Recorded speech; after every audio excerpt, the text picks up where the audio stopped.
Bismillahirrahmanirrahim. Assalamualaikum warahmatullahi wabarakatuh. Alhamdulillah rabbil alamin. Wassalatu wassalamu ala asyrafil anbiya'i wal mursalin wa ala alihi wa sahbihi rasulillah ajmain. Rabbi shrah li sadri wa yassir li amri wa hlul 'uqdatam min lisani yafqahu qawli. Alhamdulillah, puji syukur kita ucapkan kehadirat Allah Subhanahu wa taala. Ya, hari ini kita bisa berbincang-bincang kembali berkaitan dengan seperti biasa perbandingan agama gitu ya.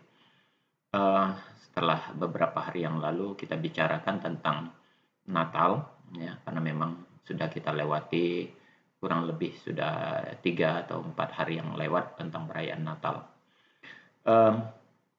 Kali ini kita berbicara tentang apa yang Allah nyatakan di dalam Al-Quran, itu dalam surat Al-Baqarah ayat 79. Pernyataan yang Allah katakan di dalam ayat itu bahwasanya Bismillahirrahmanirrahim. Fawailul lilladzina yaktubunal kitaba biaidihim tsumma yaquluna hadza min 'indillahi liyashtaru bihi thamanan qalila. Wailul lahum mimma katabat aidihim wa wailul lahum mimma yaksibun. Sadaqallahul azim. Artinya, maka celakalah ya, maka kecelakaan yang besarlah bagi orang-orang yang menulis Alkitab dengan tangan mereka sendiri, lalu dikatakannya ini dari Allah. Ya, dengan maksud untuk memperoleh keuntungan yang sedikit, dengan perbuatan itu, maka kecelakaan besarlah bagi mereka akibat dari apa yang ditulis oleh tangan mereka sendiri, dan kecelakaan besarlah bagi mereka akibat dari apa yang telah mereka kerjakan. Saudara sekalian, bila kita menilik surat Al-Baqarah ayat 79 ini, Al-Quran menyatakan bahwasanya Alkitab itu tulisan manusia. Nah, bahasanya begitu, saudara. Ya, dikatakan di sini, fawailul lilladzina yaktubunal kitab. Celakalah, ya, kecelakaan besarlah bagi orang-orang yang telah menulis Alkitab. Tsumma yaquluna hadza min 'indillah. Lalu mengatakan yang dia tulis itu dengan tangan mereka sendiri, dia mengatakan ini merupakan bagian dari firman Tuhan, firman Allah begitu. Nah, kata Allah diulang lagi dengan kalimat berikutnya, wailul lahum, maka celakaanlah bagi mereka itu. Saudara sekalian, umat Islam meyakini bahwa Alkitab, Injil, dan baik dalam perjanjian baru maupun perjanjian lama yang ada saat ini sudah tercampur dengan tulisan-tulisan tangan manusia biasa, sehingga keabsahan dan kesucian dari Alkitab itu sendiri sangat diragukan, bahkan sangat jauh dari kebenaran hakiki. Kalau seandainya ini dinyatakan, dan tidak jarang mereka mempertanyakan kembali, apa bukti atau mana buktinya kalau Alkitab itu sudah tercampur dengan oleh tulisan tangan manusia, sebagaimana yang diklaim di dalam Al-Quran. Bagi umat Islam tidak diragukan lagi apa yang dinyatakan oleh Al-Quran terhadap Alkitab tersebut. Ya, tidak diragukan lagi, karena memang sebetulnya banyak tertuang di dalam Alkitab itu sendiri. Kita untuk membuktikannya kita tidak perlu pakai Al-Quran. Menyatakan diragukannya Alkitab itu sudah tercampur dengan oleh tulisan tangan manusia, itu tidak perlu dibuktikan pakai Al-Quran. Cukup dengan Alkitab itu sendiri. Kalau mau jujur ya, saudara-saudaraku yang beragama Kristiani, ya, kalaulah mau jujur mereka dan mau membuka pemikiran dan matanya, saya rasa tidak perlu bimbingan untuk membuktikan itu. Mereka sendiri bisa membuktikan itu, ya. Karena memang ayat-ayatnya sangat tertuang dengan jelas, ya, sangat tertuang dengan jelas. Apalagi pada umumnya itu di Injil Yohanes gitu ya, sangat banyak tertuang tentang ayat-ayat itu bukan lagi firman Tuhan, memang murni tulisan manusia. Kita contohkan saja, saudara. Di kisah para rasul, ya, kisah para rasul 1 ayat 1, pasal 1 ayat 1, di sana bunyinya begini. Hai Hai Theophilus, ya, dalam bukuku yang pertama aku menulis tentang segala sesuatu yang dikerjakan dan diajarkan Yesus. Ya, dari bunyi ayat ini sangat jelas bahwa itu adalah tulisan Lukas. Bukan tulisan Tuhan, ya, bukan firman Tuhan. Itu tulisan tangan Lukas, murni. Dia menyatakan ini dalam buku yang kedua, dalam apa namanya? Hai Theophilus, dalam bukuku yang pertama, aku menulis tentang segala sesuatu yang dikerjakan dan diajarkan oleh Yesus. Ini tentang tulisan Lukas di dalam bukunya yang kedua, gitulah. Ini bukan tulisan, bukan firman Tuhan, bukan firman Tuhan. Ini adalah peringatan dan pengingatan yang dilakukan, yang disampaikan oleh Lukas kepada Theophilus, ya, Theophilus. Jadi bukan firman Tuhan ini. Lalu pertanyaannya, ayatnya yang pertama atau buku yang pertama itu yang mana? Silakan dibuka di Lukas pasal 1 ayat 1 sampai 3, ya. Di sana dijelaskan, Theophilus yang mulia. Saudara coba silakan dianalisa begitu ya, kata-kata Theophilus yang mulia. Mungkinkah Tuhan mengatakan hal itu kepada Theophilus? Itu bukan perkataan Tuhan yang begitu ya. Tidak mungkin, tidak logis kalau ada Tuhan yang mengatakan manusia lebih mulia dari dirinya, atau bahasanya tuh Tuhan memuliakan, memanggilnya dengan sebutan kemuliaan kepada manusia, kepada Theophilus gitu lah. Ya, sangat jelas ini bentuk surat yang ditulis oleh Lukas. Lukas itu manusia biasa, bukan Tuhan ya. Ini kata-katanya diawali dengan Theophilus yang mulia, banyak orang yang telah berusaha menyusun suatu berita tentang peristiwa-peristiwa yang telah terjadi di antara kita. Nah, jadi Lukas menyampaikan kepada Theophilus, ya, tentang penyusunan berita tentang peristiwa-peristiwa yang terjadi di antara kita. Itu antara kita itu Lukas dan Theophilus. Dan itu surat murni daripada tulisan tangan Lukas, bukan firman Tuhan itu, bukan pernyataan Tuhan. Gitu. Di ayat yang keduanya coba, seperti yang disampaikan kepada kita oleh mereka. Siapa kita? Dan siapa mereka? Hah? Mungkinkah Tuhan bahasanya seperti ini? Yang dari semula adalah saksi mata dan pelayanan firman. Jadi kata-kata seperti yang disampaikan kepada kita oleh mereka, yang dari semula adalah saksi mata dan firman Tuhan. Ini jelas membuktikan bahwa sumber dari tulisan Lukas bukan berasal dari Allah, tapi diambil dari mereka yang diklaim sebagai saksi mata dan sekaligus pelayanan firman. Itu kalau saksi mata nggak mungkin Tuhan gitu loh. Nggak mungkin Tuhan sebagai saksi atas penulisan Yesus itu terhadap tulisan Lukas gitu ya. Ini orang lain, person lain yang menjadi saksi ya atas pelayanan ya. Kemudian dilakukan diulang tulis oleh Lukas gitu loh.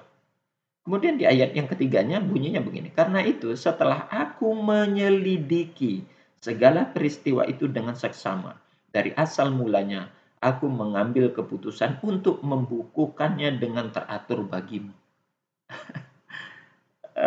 Apa namanya ya? Hasil penyelidikan. Kalau dalam metodologi penelitian, ini hasil observasi ini.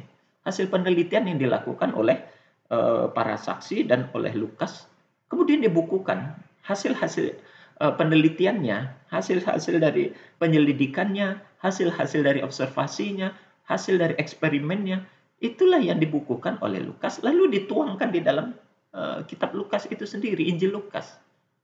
Ini menunjukkan bahwasanya tanda bukti adanya tulisan-tulisan tangan manusia yang memang diintervensikan ke dalam, dimasukkan ke dalam Alkitab itu sendiri, ya, di dalam Alkitab itu sendiri.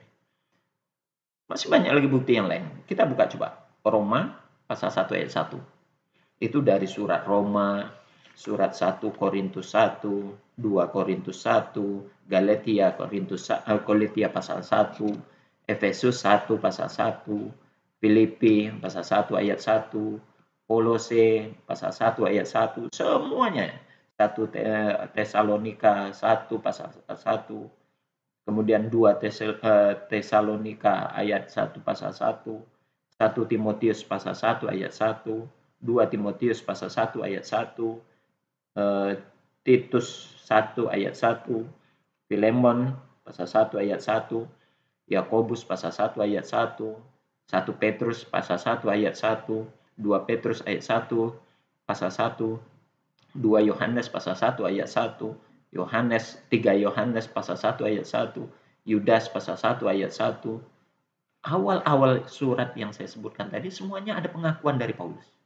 Ada dari Yudas, ada dari Yakobus, ada dari Petrus. Pengakuan mereka yang menulis itu. Kita lihat, cek satu. Roma pasal 1 ayat 1. Bunyinya begini. Dari Paulus. Bukan dari firman Tuhan. Bukan dari Tuhan. Jangankan dari Tuhan Allah atau Tuhan Bapa. Dari Yesus pun tidak.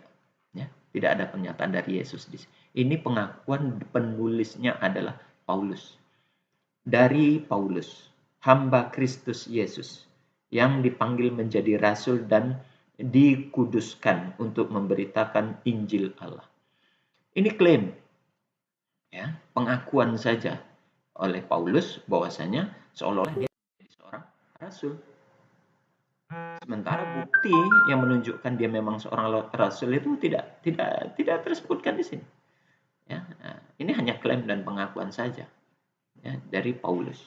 Di 1 Korintus 1 pasal 1 juga demikian bunyinya. Dari Paulus, ya, yang oleh kehendak Allah dipanggil menjadi rasul Kristus Yesus dan Sostenes, dan dari Sostenes, saudara kita, kepada jemaat Allah di Korintus. Nah, ini surat Paulus pada jemaatnya di Korintus. Jadi ini bukan firman. Ini bukan firman. Sudah ada pengakuan dari Paulus. Artinya ini memang surat tulisan tangan Paulus yang memberikan atau memberitakan kepada jemaatnya di Korintus, begitu. Kemudian ada juga di 2 Korintus 1 dari Paulus. Nah, bunyi sama. Kemudian di Galatia juga begitu, dari Paulus, seorang rasul bukan karena manusia, juga bukan oleh seorang manusia, melainkan oleh Yesus Kristus dan Allah Bapa yang telah membangkitkan dia dari antara orang mati, dan dari semua saudara yang ada bersama-sama dengan aku kepada jemaat di Galatia.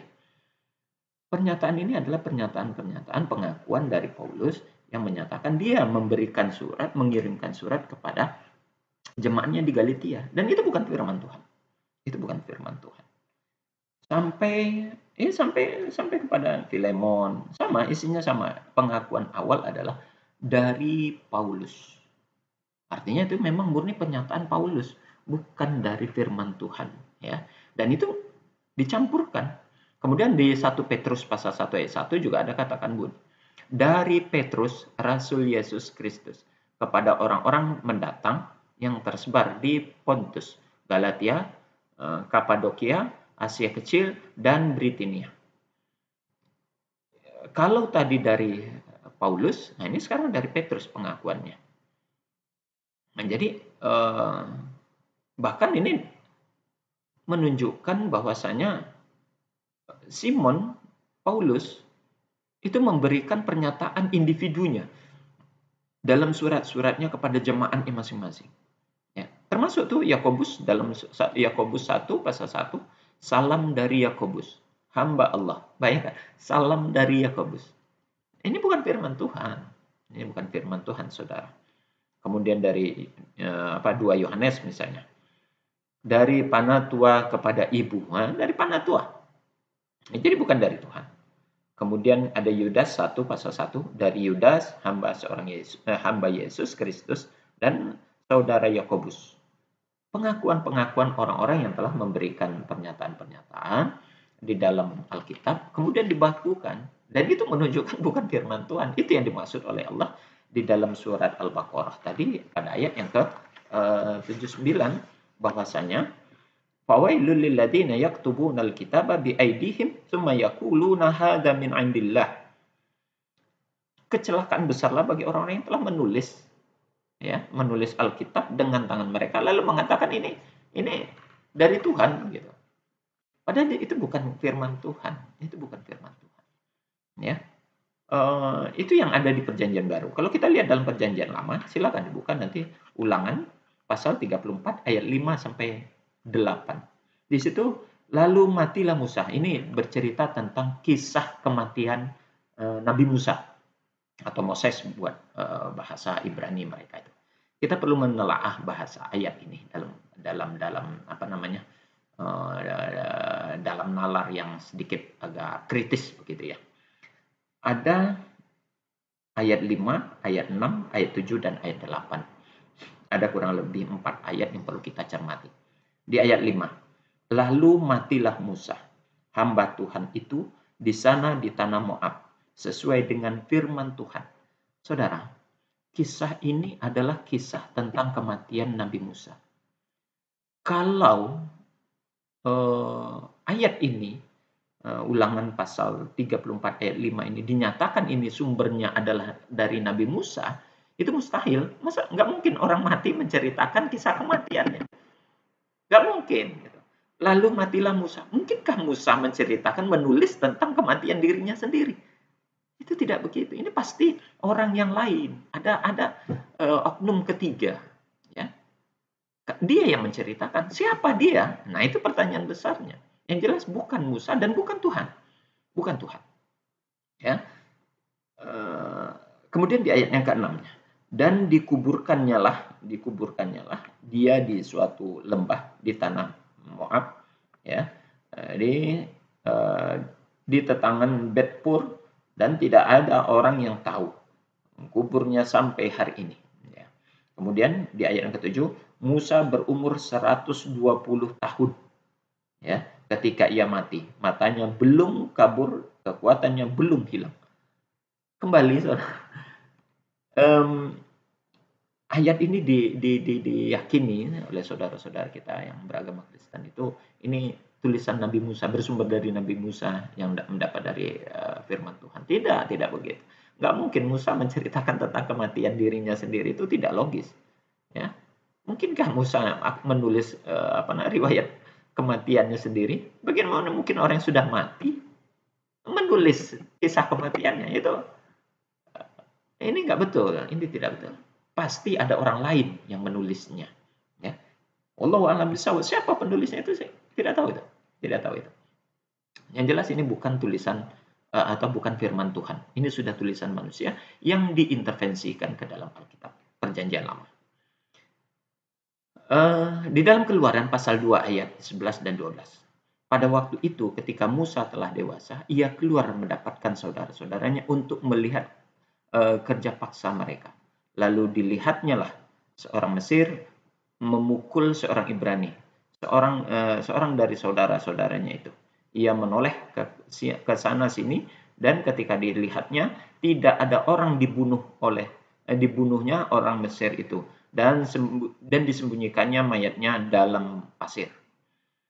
Ayat di atas ini sangat jelas bahwa itu bukanlah tulisan Musa.